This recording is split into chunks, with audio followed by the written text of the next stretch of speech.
One of the world's most beautiful cities, St. Petersburg has all the ingredients for an unforgettable travel experience. Masterpieces of art, magnificent architecture, and extraordinary history and rich cultural traditions that have inspired and nurtured some of the modern world's greatest names in literature, music, and the visual arts.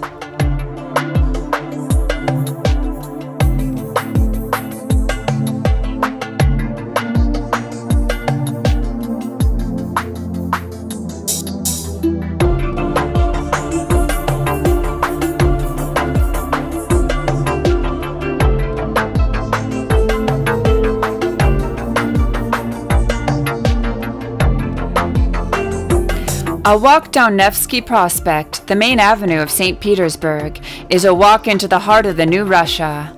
A buzzing, swirling mishmash of new and colorful shops, restaurants, bars, cinemas, art galleries, international banks and perfumeries, packed overflowing with tourists and locals, workers and beggars, people selling items from pets to shoes, and scam artists, all pushing their way through the crowd on their way to the action.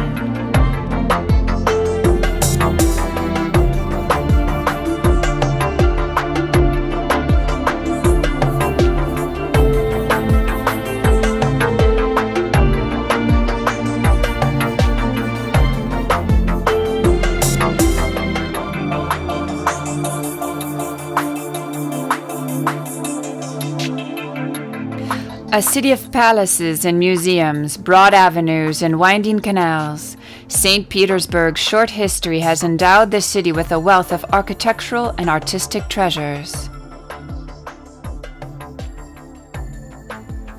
European and world culture are reflected in its more than 4,000 ensembles and monuments, 250 museums, 50 theaters, and 80 art galleries.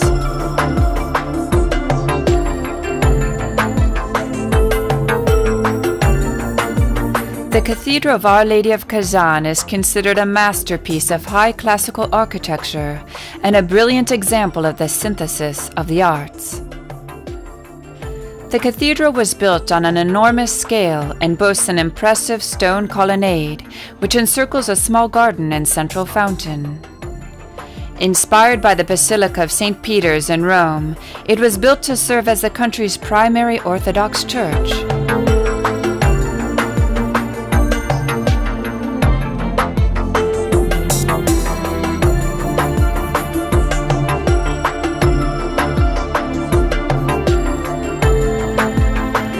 The cathedral's highly artistic interior decoration, consisting of 56 monolithic red granite columns and a mosaic floor composed of multicolored Karelian marble, is bound to produce an unforgettable impression on the visitor.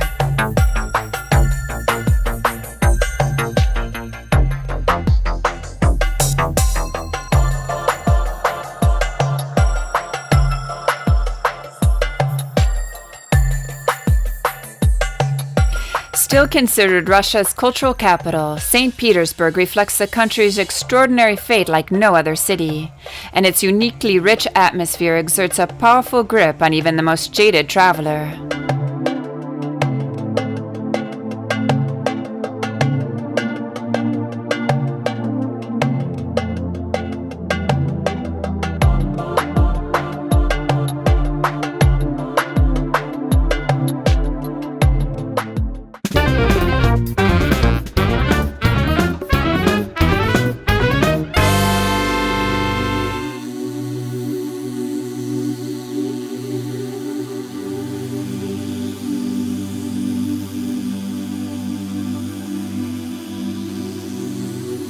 The main square of St. Petersburg and one of the world's most magnificent public plazas, Palace Square contains the picturesque Baroque buildings of the Winter Palace and Hermitage Museum on one side,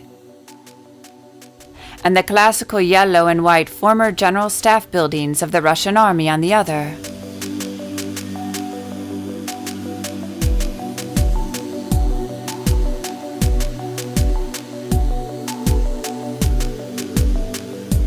Palace Square offers an excellent example of how different architectural styles can be combined in a most elaborate and aesthetically pleasing way.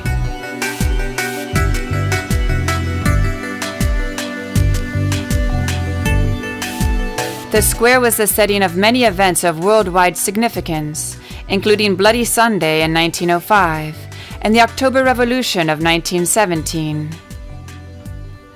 This imposing square, designed by Italian architect Carlo Rossi, overlooks the Hermitage's main entrance.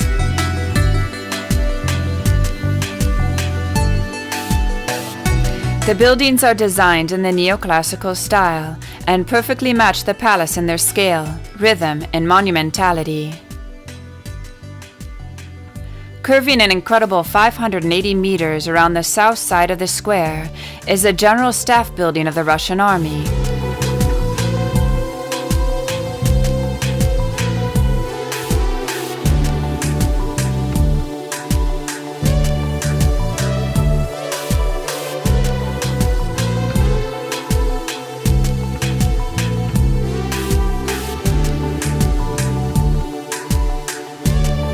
The two great blocks are joined by a triumphal arch over Bolshaya Morskaya Ul.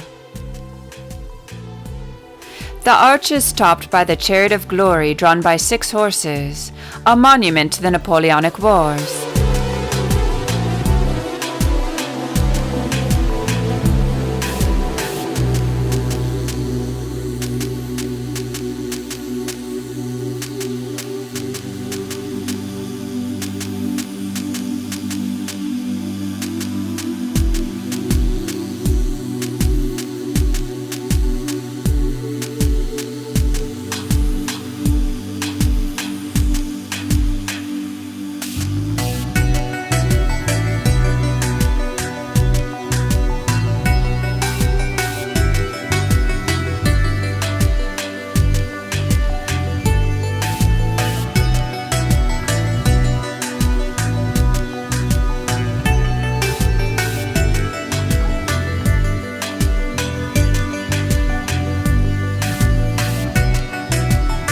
The Alexander Column is the focal point of Palace Square and was built to commemorate the triumphant victory of the Russians over Napoleon in the Patriotic War of 1812. It is a terrific feat of engineering that this enormous column, weighing an incredible 600 tons, was erected in under 2 hours without the aid of modern cranes or engineering machines.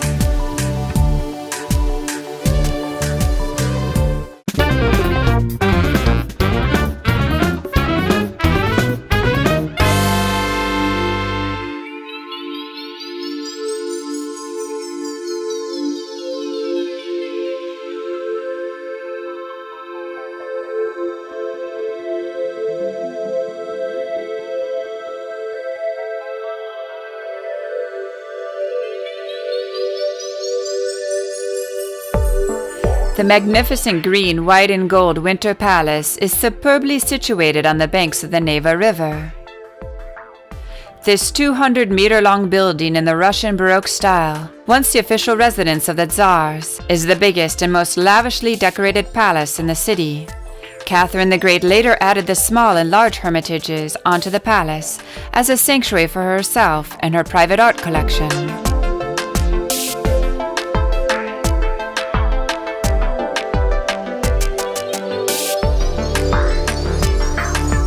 The southern facade overlooking the square has a formal grandeur. Here the architect pierced the building with 3 arches to create a grand entrance into the courtyard and accentuated it with the vertical elements of paired columns.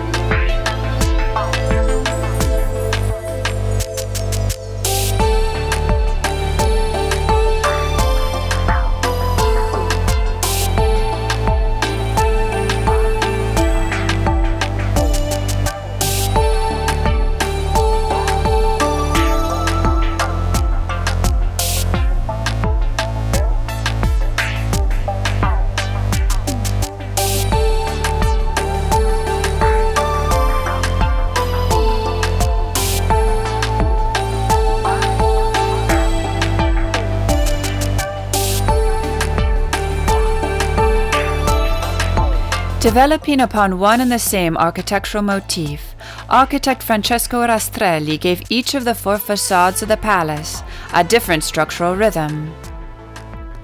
The palace consists of 4 large blocks stretching between the square and the embankment. Together they contain the main state apartments and more than 1,000 halls and rooms. The magnificent Baroque imprint of the palace's original appearance has survived to the present day and has gone down in history as one of Rastrelli's masterpieces.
The facades are each embellished by a two-tiered colonnade. Forming a complex rhythm of verticals, the columns soar upwards, a motion which embraces the numerous statues and vases on the roof. The abundance of molded decoration, fanciful cornices and window architraves, mascarons, cartouches, rocailles, and a variety of pediments creates an extremely rich play of light and shadow that endows the building with its magnificent appearance.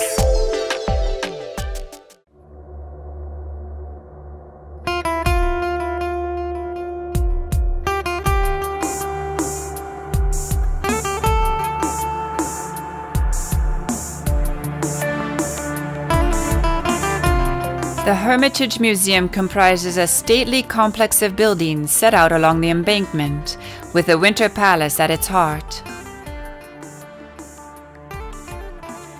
Now one of the world's greatest art museums, it grew from a small collection of paintings started by Catherine the Great to a massive display of over 3 million items, housed within the sumptuous splendor of one of the most luxurious palaces in the world. The museum's 3 floors cover a full range of world art from ancient times, through Russian works and 20th century Europe, to a fabulous collection of Impressionist and Post-Impressionist paintings, set against the rich interior of white marble staircases, golden ceilings, crystal chandeliers, and elaborate mosaics. The main staircase of the Winter Palace has 2 broad flights of marble steps, leading up to a landing embellished with gray granite columns. The staircase is adorned with statues, some of which were brought from Italy during the reign of Peter the Great. Light-filled and gleaming with gilding and mirrors, the staircase extends the entire height of the Winter Palace.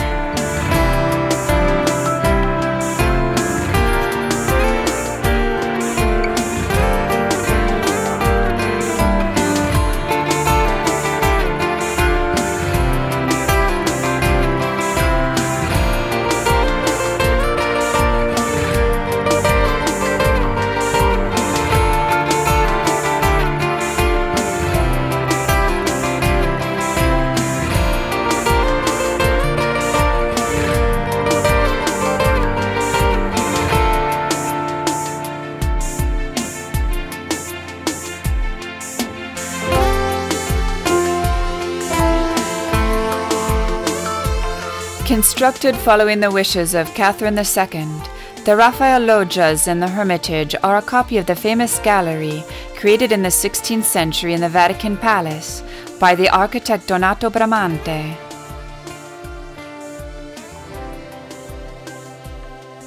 Its walls and vaults were painted by Raphael's pupils after his sketches and under his supervision.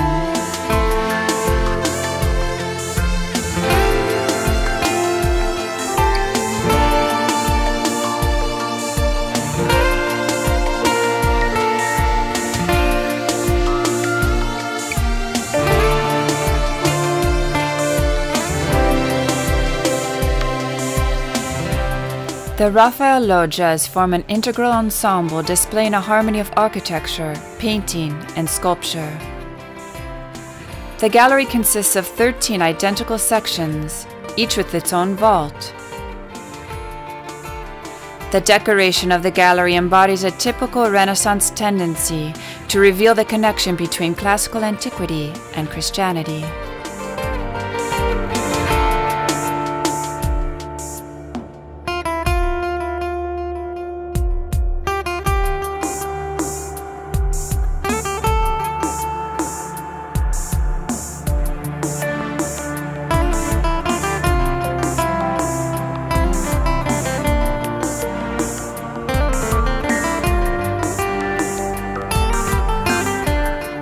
Under the impression of the decorative classical ornamentation, Raphael produced compositions combining unusual images with motifs taken from real life.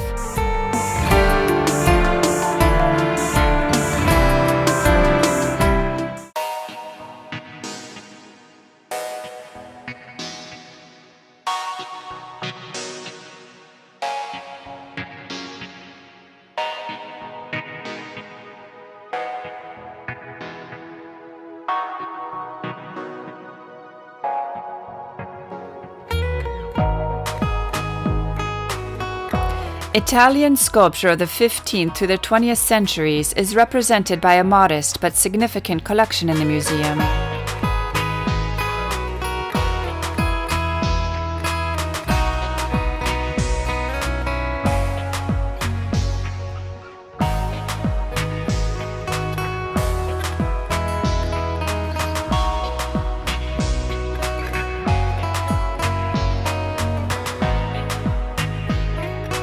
The Hermitage has a remarkable collection of 15 works by the most prominent Italian sculptor of the late 18th to early 19th centuries, Antonio Canova. Here is his work, The Three Graces.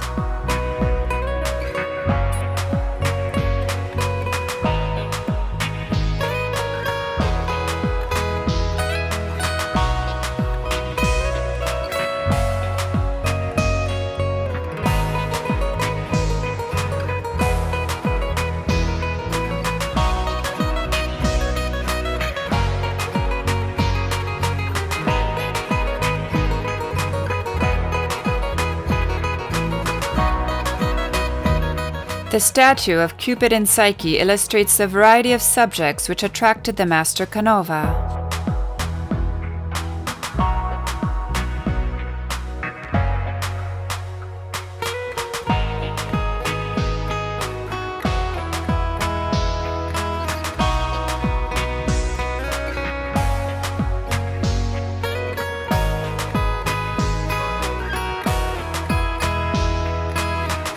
From the second quarter of the 16th century, master armorers created works that display a variety and refinement of decorative finishes that match the artistic style characteristic of the applied art of the time.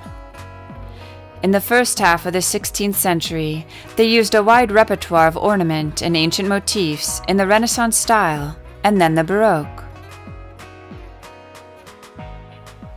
By the end of the century, there was a clear tendency towards more complex decorative and technical approaches, and florid embellishment linked to the spread of mannerism.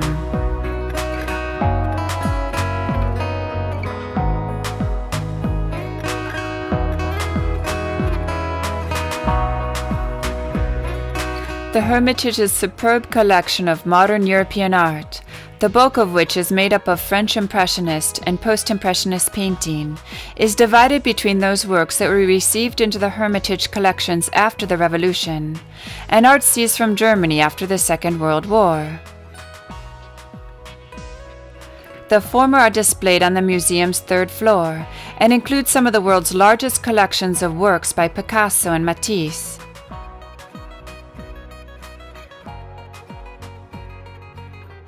The Impressionist masterpieces in the collection include several major works by Monet.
The pavilion hall of the small hermitage was designed by Andrei Stackenschneider, the most important Russian architect of the eclecticism style. The design of this interior combines architectural elements of classical antiquity, Renaissance, and the Orient. The combination of light-colored marble with gilt stucco ornaments and the glittering 28 crystal chandeliers makes it particularly impressive.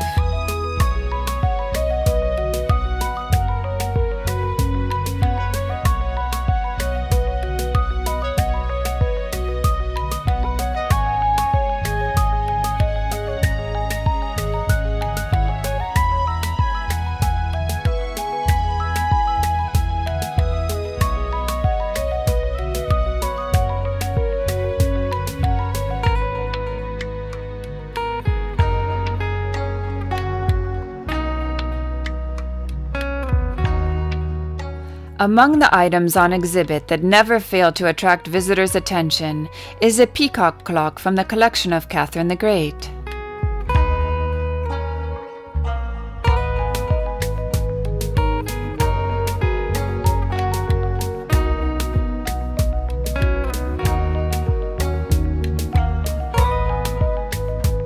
The main staircase of the new hermitage once served as the entrance to the museum before the October Revolution of 1917. The upper gallery of the staircase is adorned with 20 gray Cerbydol granite columns and features 19th century European sculpture and Russian lapidary works.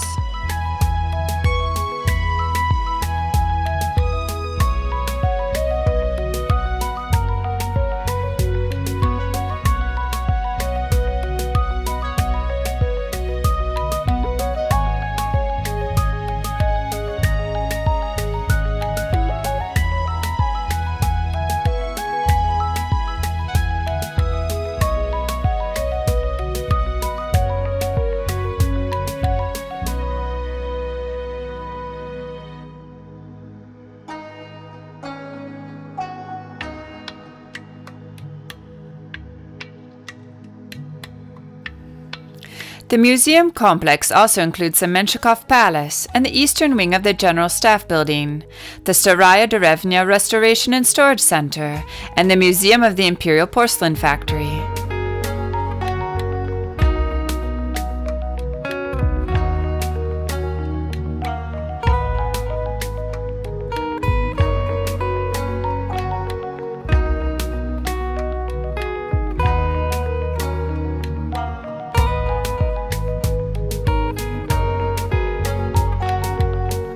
St. Petersburg is often described by locals as a Gorod Muzei, the museum city, and for good reason.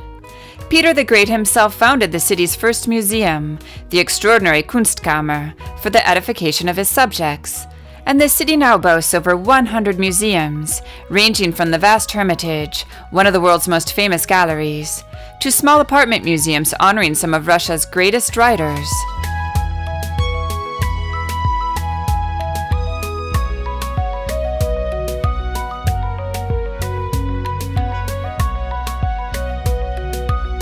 The 6 buildings of the Hermitage form an impressive facade along the embankment of the Neva River.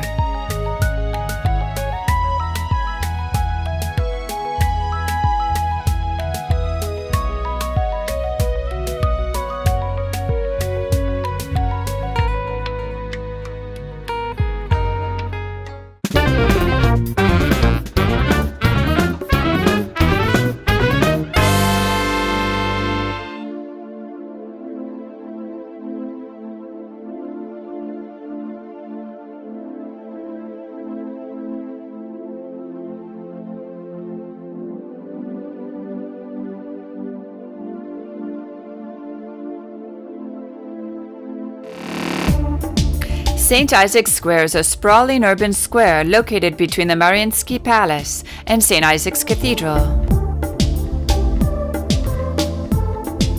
The square is graced by the equestrian monument of Tsar Nicholas I.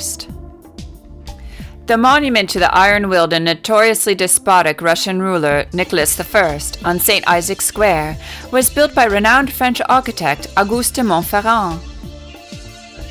Montferrand also built nearby St. Isaac's Cathedral, in itself an architectural marvel.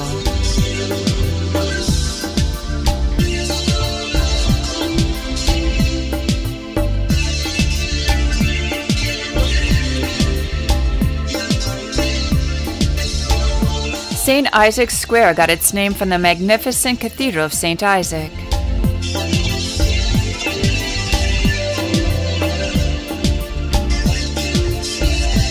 The dome of St. Isaac's Cathedral dominates the skyline of St. Petersburg, and its gleaming gilded cupola can be seen from all over the city. St. Isaac's Cathedral is one of the largest dome structures in the world, and today remains the world's fourth highest cathedral. With an area of some 4,000 square meters, the cathedral can accommodate up to 14,000 standing worshippers at a time.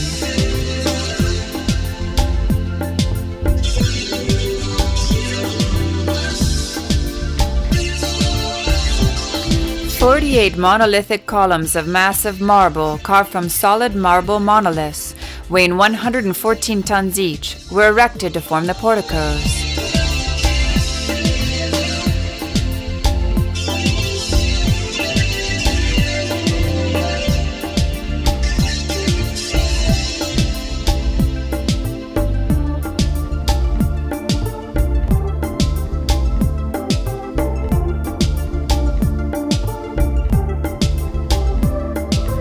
The cathedral is decorated with sculptures both inside and out.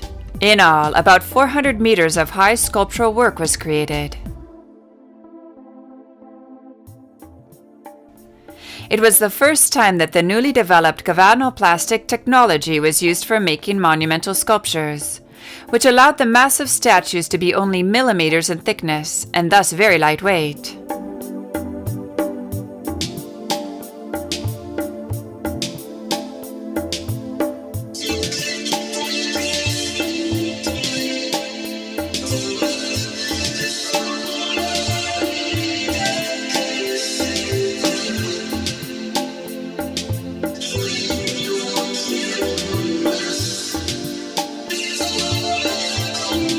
The Bronze Horseman, an impressive monument to the founder of St. Petersburg, Peter the Great, stands facing the Neva River and surrounded by the Admiralty, St. Isaac's Cathedral, and the buildings of the former Senate and Synod, the civil and religious governing bodies of pre-revolutionary Russia.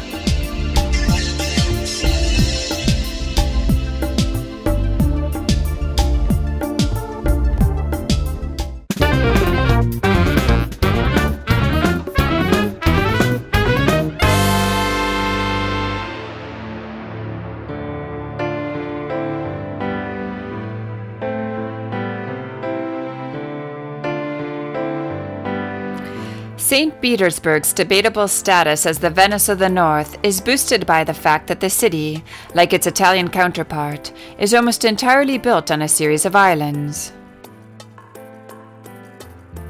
Many of them are, of course, only nominally islands, separated one from another by narrow canals or rivers, and connected by the city's bridges to form two seemingly continuous strips of land along the banks of the Neva.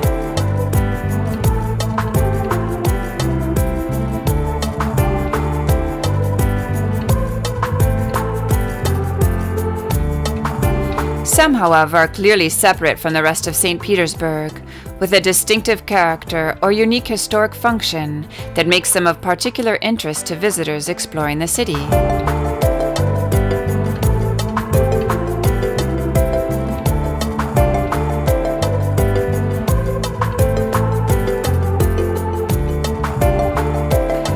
Bridges are an essential part of St. Petersburg's architectural makeup, unsurprisingly considering that the city is built on over 100 islands.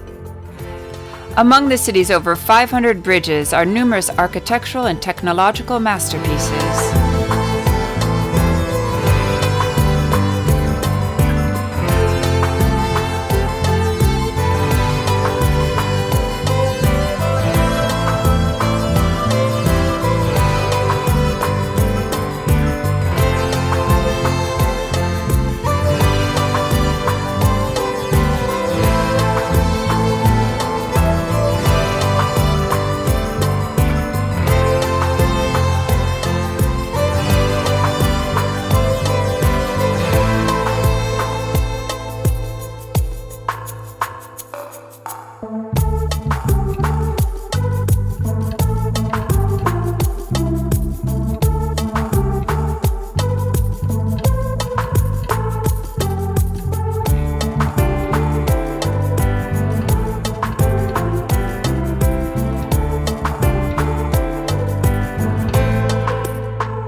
The Menshikov Palace is a stunning residence built in the early 1700s for the Governor-General of St. Petersburg, Alexander Menshikov.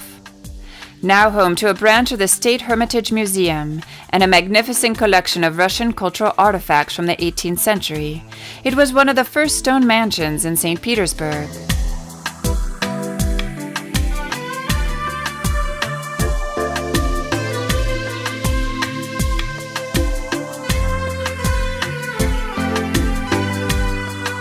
The Menshikov Palace combines elements of Russian and Western European architecture.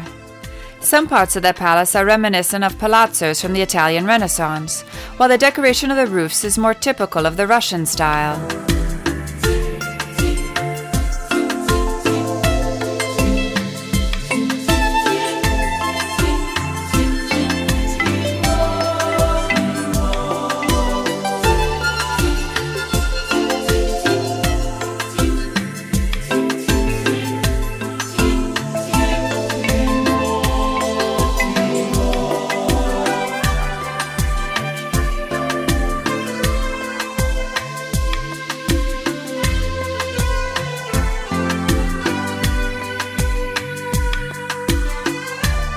The palace was named for Alexander Menshikov, advisor to Peter the Great, who also served as de facto ruler of Russia for 2 years under Empress Catherine I.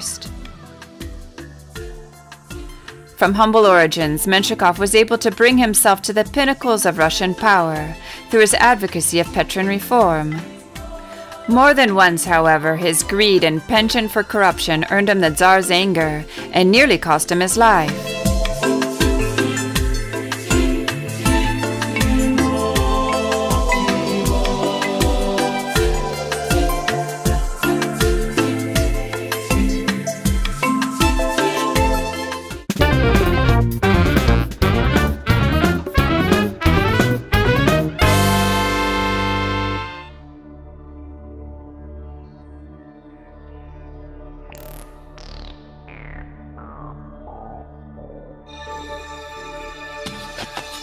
The Neva River is an essential part of St. Petersburg's charm.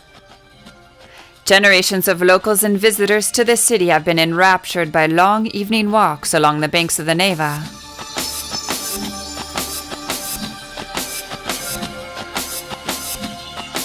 Since the foundation of the city, the Neva was intended to be its main street. Throughout most of the 18th century, there was no bridges across the river, and people were ferried from one bank to the other, just as Peter the Great intended when he founded his Venice of the North.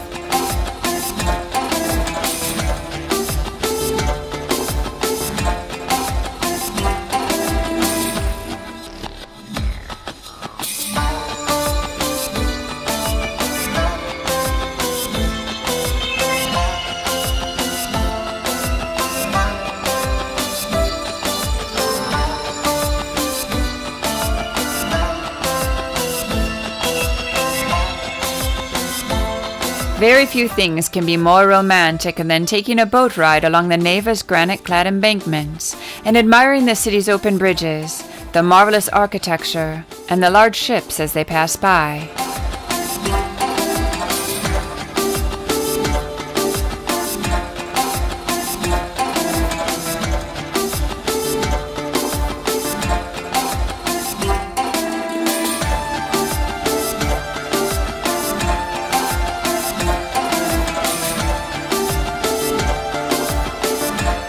Small rivers and canals dissect the historic center of St. Petersburg, and it's hard to walk more than a few hundred meters without crossing a bridge.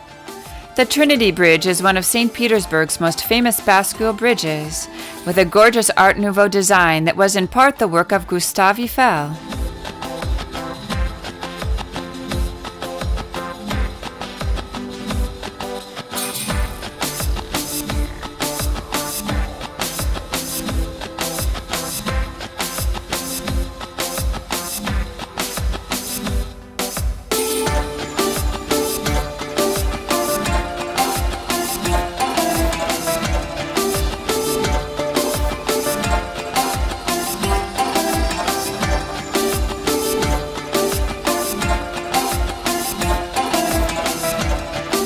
Virtually unscathed by the period of Stalinist reconstruction from the 1930s until the 1950s, the center of St. Petersburg is crowded with splendid palaces, impressive historical monuments, tree-lined avenues, and beautiful bridges.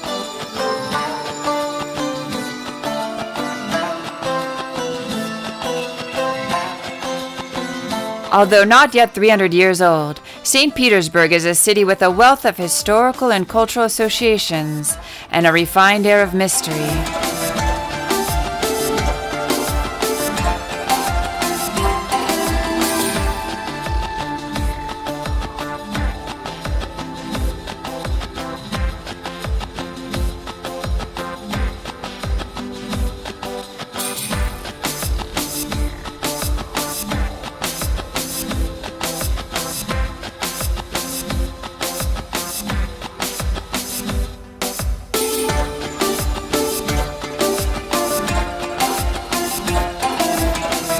Created by Peter the Great in 1703 to be his window on Europe, St. Petersburg combines its fascinating Russian heritage with a distinctly European outlook.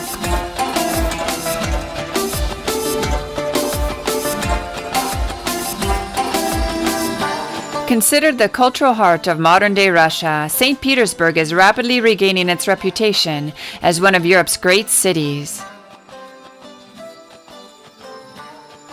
From the vibrant colors of spring, through the sunny summer days and the endless twilights of the famous white nights, the brilliant golden sun of autumn, and into the brittle brightness of a St. Petersburg winter, the city casts its own unique spell over visitors. The capital of the Russian Empire for 200 years, St. Petersburg has connected Russia with Europe throughout its history. Today, the interests of world politics, business, and culture meet on the banks of the Neva River.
One more shot.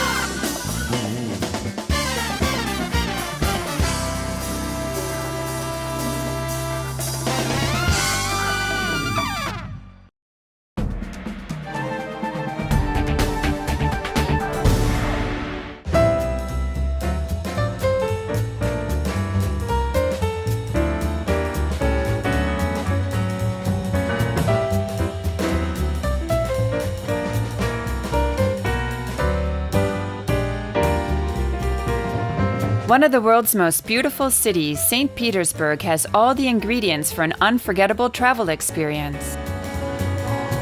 Masterpieces of art, magnificent architecture, and extraordinary history and rich cultural traditions that have inspired and nurtured some of the modern world's greatest names in literature, music, and the visual arts.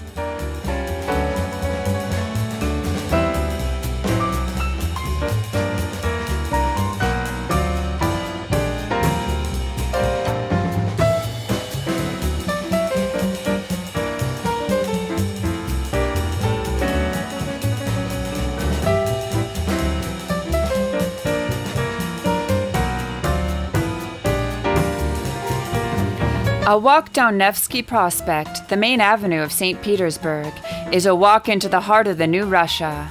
A buzzing, swirling mishmash of new and colorful shops, restaurants, bars, cinemas, art galleries, international banks and perfumeries, packed overflowing with tourists and locals, workers and beggars, people selling items from pets to shoes, and scam artists, all pushing their way through the crowd on their way to the action.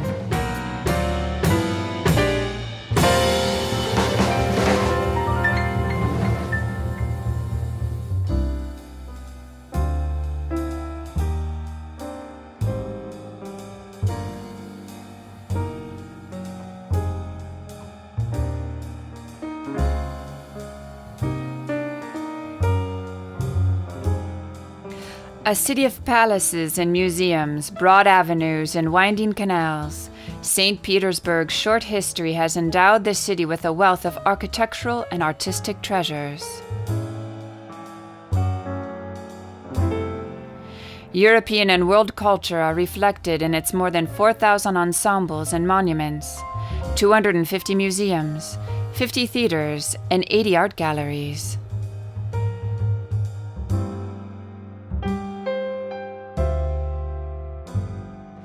The Cathedral of Our Lady of Kazan is considered a masterpiece of high classical architecture and a brilliant example of the synthesis of the arts.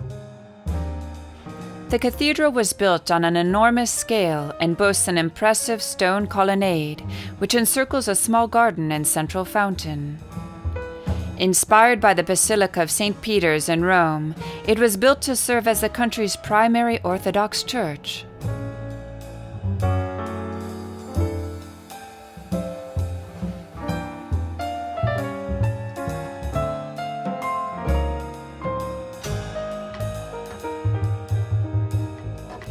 The cathedral's highly artistic interior decoration, consisting of 56 monolithic red granite columns and a mosaic floor composed of multicolored Karelian marble, is bound to produce an unforgettable impression on the visitor.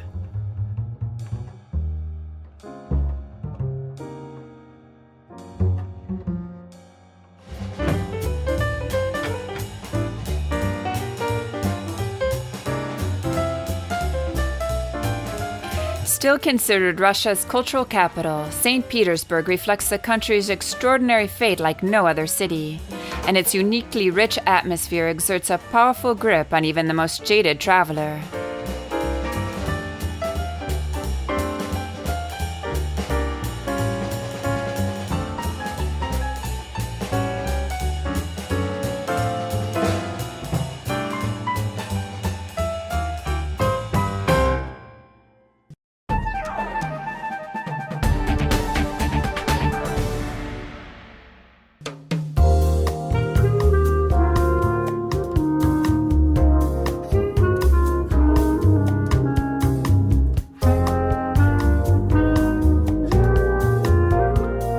The main square of St. Petersburg and one of the world's most magnificent public plazas, Palace Square contains the picturesque Baroque buildings of the Winter Palace and Hermitage Museum on one side,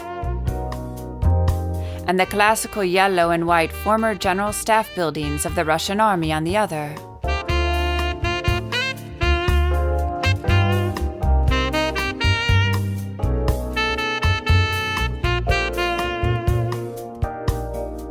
Palace Square offers an excellent example of how different architectural styles can be combined in a most elaborate and aesthetically pleasing way.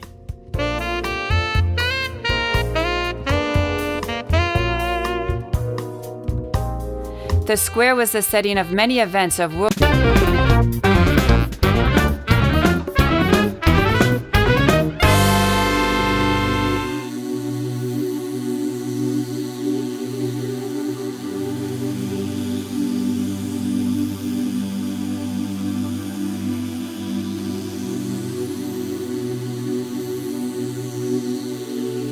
No visit to St. Petersburg is complete without a trip to at least one of the world-famous imperial palaces in the city's suburbs.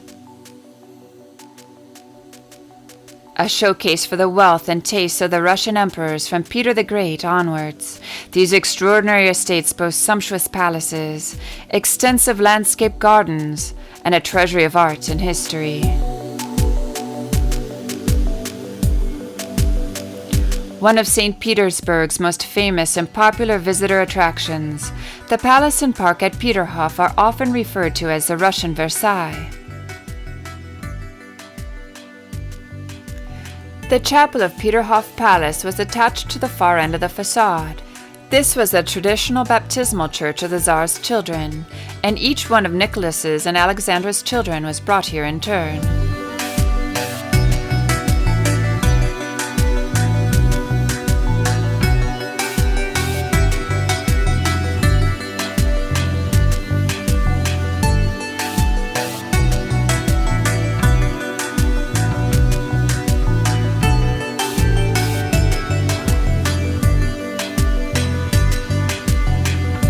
The spectacular park at Peterhof is remarkable for the sheer variety of styles encompassed in its layout and features.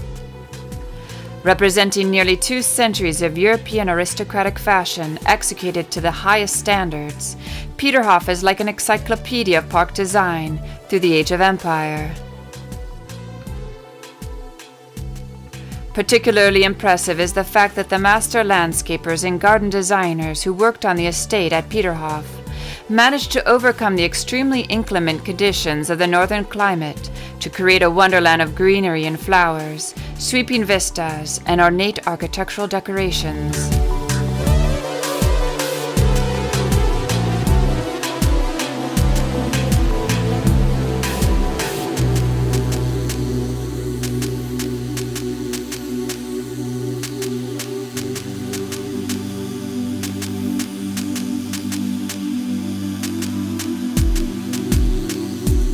Another building that dates from the era of Peter the Great, this charming mansion was inspired by the French Royal Hunting Lodge at Marly-le-Roi.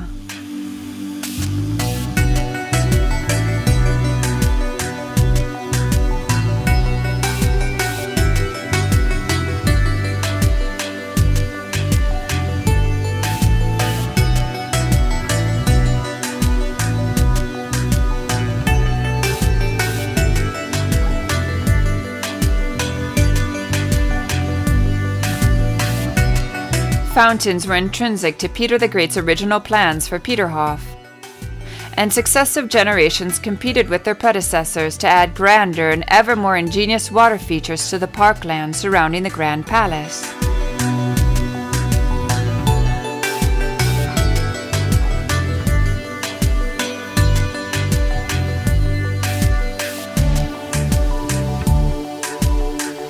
Peterhof may be most famous for its remarkable array of decorative fountains, including the unmistakable and incredibly impressive ensemble of the Grand Cascade. It has 64 different fountains and over 200 bronze statues, bas-reliefs, and other decorations.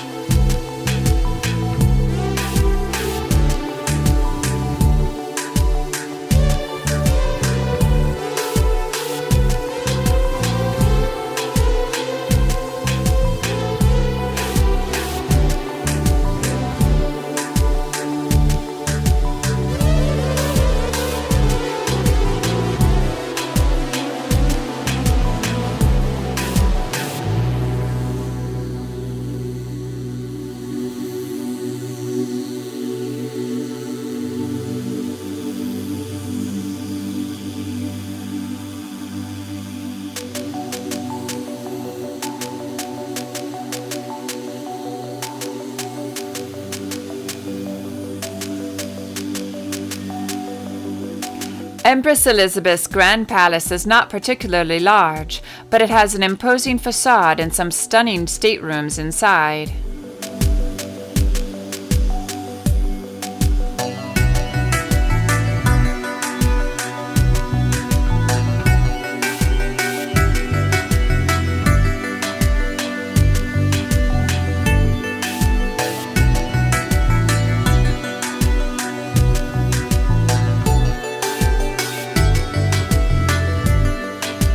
St. Petersburg is the only city in the world which was included on the UNESCO list of World Heritage Sites as a monument of architecture and culture, urban planning and landscape art from the 18th and 19th centuries.